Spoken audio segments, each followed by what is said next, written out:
Now I'd like to show you a trick with 4 coins and 4 playing cards. It goes like this. One card will go under every coin. Okay? And before I continue, I actually want to ask a quick question. Would you like the main pocket to be A or B? The spectator has a free choice, and let's say they choose B in this case. Okay? That will be the pocket where all the focus will be. And what's so important about it is that's actually where all the coins will gather. And really, all the coins have made the trip. Oh yeah! We can do the phase 1, which is very clean. It's just 4 regular coins, as you can see. 4 regular coins and 4 cards. So, we get the coins. 1, 2, 3, 4. And you can go in the usual type matrix. Again, you would, well, not again, but you would have to bend the cards. This is the old classic of the matrices, just bending them. Like kind of like a 3-card Monty style, but it's also to do the old classic grip. We're doing a modified version of the old classic stealing coin, but we're going to get it for all instantaneous all at once. So we start whichever side.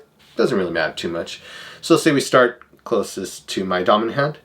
We go and we pick the coin. And I tend to pick it up with the second and third fingers. Okay? I believe that is how it's done. I'm refreshing on this, but it's just the general idea of it.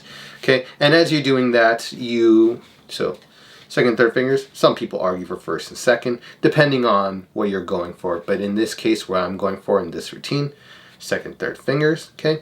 And as we're doing that, our first finger and second finger, or middle finger, or you could use the forefinger, whichever, okay?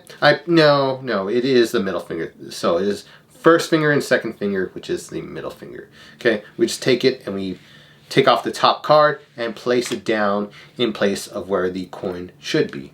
And I say that because we have stolen one out. This is the old classic matrix we know and love, and everyone's like, skip it! But this is just an importance of it for those who do not know. Second, third, pick it up, you contact it, but then you can contact with the first finger. I noticed this is my little subtlety. I contact with this first finger. When it comes down, I switch to the second finger. So there's a little bit of subtlety, hand manipulation. That's cool. That's what I wanted to communicate. So it comes in with the first finger, you notice this, but then when I lay it down, it's with the middle finger. Oh, that's interesting. The subtleties you learn. So we got that. We've stolen 1 coin. What we're going to do from here is we're going to drop it into the, I call it the recessive. So dominant is the main hand you start with, or main hand you use. The recessive is the receiving hand, or you could call it receiving hand if you want. This is my right hand in this case, but when you see it from the camera, it might look left. Just bear with me here, okay? You just drop it into the hand. So after we've laid down the card, okay? We're going towards the second coin right here. As we're doing so, we look like we're getting prepared. Deal the next card, okay? We're going to drop this coin into the finger palm, which is the second and third fingers of the, in my case, right hand. I let it fall into there, okay? And I turn away to cover right here the action of exposing this, okay? So we just have it in the second and third fingers right here, okay? And as we're going towards the next card, we drop it, okay? And it'll be right here as we continue along. So in action, okay, we're going to steal the first one. We've stolen off, okay? And we've now about to put the card on the next one, and it's already in finger palm, okay? So that's 1 coin stolen, okay? Now as we go for this coin, we're doing the same action again. Second, third fingers, pick it up. Hand deals down. Oh, you could deal it with the first and second finger. So a little subtlety if you want to deal with the middle, the first, second, however you want to go about it. Cool. So we've stolen another coin at this point, okay? So 2 are stolen. We've got 1 in each hand so far, okay? Now we're going to go for a third coin, and we get to let the audience choose. This is kind of a cool part, a little break away from the usual matrix. They get to choose which coin goes next. And during this point that they get to choose, you get to even point it out. And this is a big subtlety because we want to get this coin that's currently stolen into classic palm. Okay? But to try to do that is kind of obvious, and it's excessive motion that would attract attention. So we do this by doing a usual ruse. Okay? So I say, oh, and you get to choose in this case. Would you like it to be in the left pocket or the right pocket, A or B? You get to choose. And while they're doing that whole action, you're just relaxed over here. This is the larger action is right here, pointing out, stressing all this. The smaller action is you taking the coin that was here, letting it fall into fingertip rest, loose finger palm, okay, and then just shoving it right into classic palm, which is really nice. Okay, now I should mention this routine is for intermediate to advanced people. You should not be trying to attempt.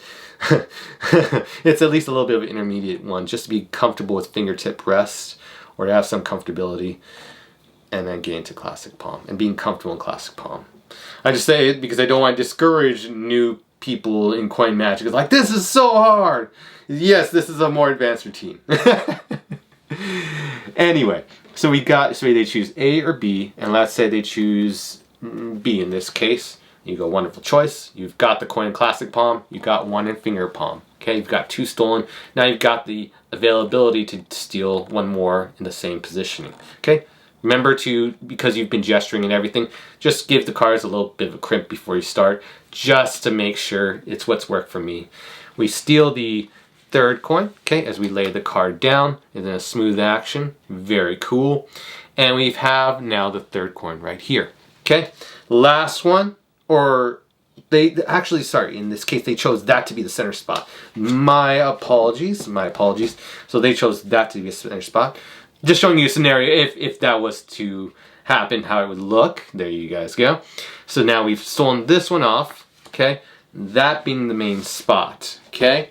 And from here, we would want to set the card, and you set it with, ooh, coin got loose. You want to be aware of that and repositioning.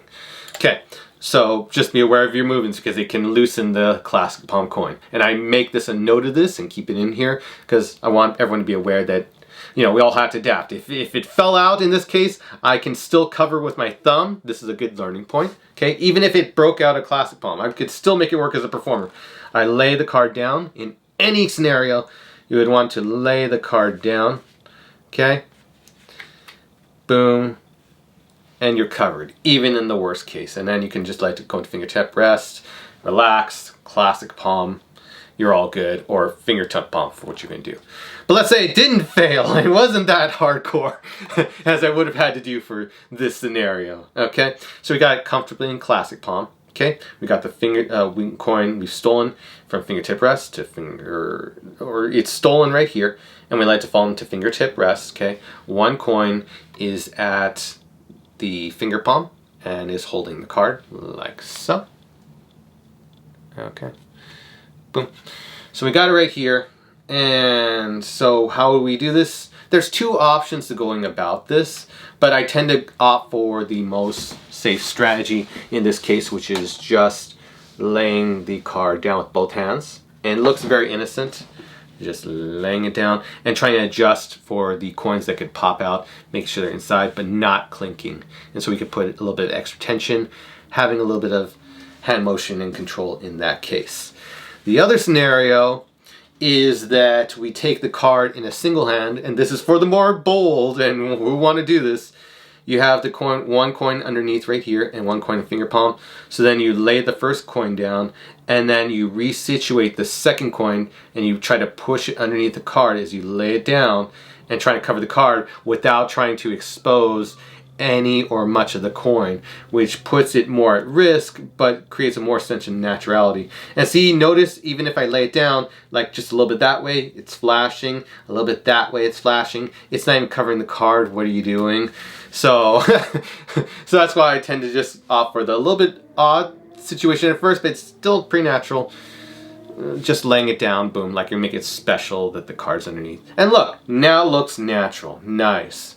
Okay, we now have the coin still in classic palm. You let it fall into finger palm. Okay, And then from here, so we'll go back again. So everyone's following along. Fingertip rest or finger palm, whichever. This is in finger palm. We've got one card left, and then we take it with both hands. We lay it down, okay? No sound, no clinking. Looks fair, looks nice. Cool, all the cards have been covered. It seems like there's one card under every coin. We let the coin fall from classic palm to finger palm, okay? We let it come underneath, and I know this is hard to describe, but this is a Dean Dill gesture, okay? Let me actually use an extra card for simulation purposes. Okay. What it's going to look like from this side angle, so everyone can see, is that the coin is going to fingertip rest. Okay. We're going to let it hit and contact the table. Okay. This is why you need a padded surface like plush, so it doesn't make the sound. Otherwise, this will not work because this is a Dean Dill idea. That's why I get my mats. And if you want it, go to Pat's Mats. That's just like the best. Anyways. Enough shameless plugging for a friend aside. You got the coin, it's falling right here, and you have it covered or shaded, okay? So, fingertip palm, you let it contact table, okay? And once you contacted that, your thumb contacts the outer edge of the card and pushes down on it, which creates a gap, okay? And with that gap, you're able to sleekly slide the coin right inside. Okay, as you lift up the card and show, ooh, one and went inside. So there could be nothing here, okay? And then in essence, thumb touches the card. And I'll do it once more from the side, okay? Thumb touches the back, or skin slide, touch the back. And look, it pops up a little. Ooh, that's just what we need, okay? So then our coin goes from finger palm, touches the table, maybe it fully hits the table, whichever the case, and then all you do is your fingers slide the coin right on in very sleekly as you naturally pick up the card and it can show a coin is underneath. That is super cool and a Dean Dill gesture. We're going to apply that same gesture, and was also featured in the, well, popularized again in the Sick DVD by Ponce Smith. So we're going to do that idea where we get it, okay? And I don't even think it's a Dean Dill gesture, but it's popularized by him too. And we slide it in there, and then we can show all four. Okay? So you're like, okay, bring it back, Danny. Okay? Classic palm, 2 coins. Again, we've laid down the card. Okay? Gucci, we are Gucci. We see 1 coin, but it looks fair. Seems like there's a coin under everything. Okay? Classic palm to finger palm. Classic palm to finger palm. Finger palm to contact the table, maybe letting it fully hit the table, but it's still shaded.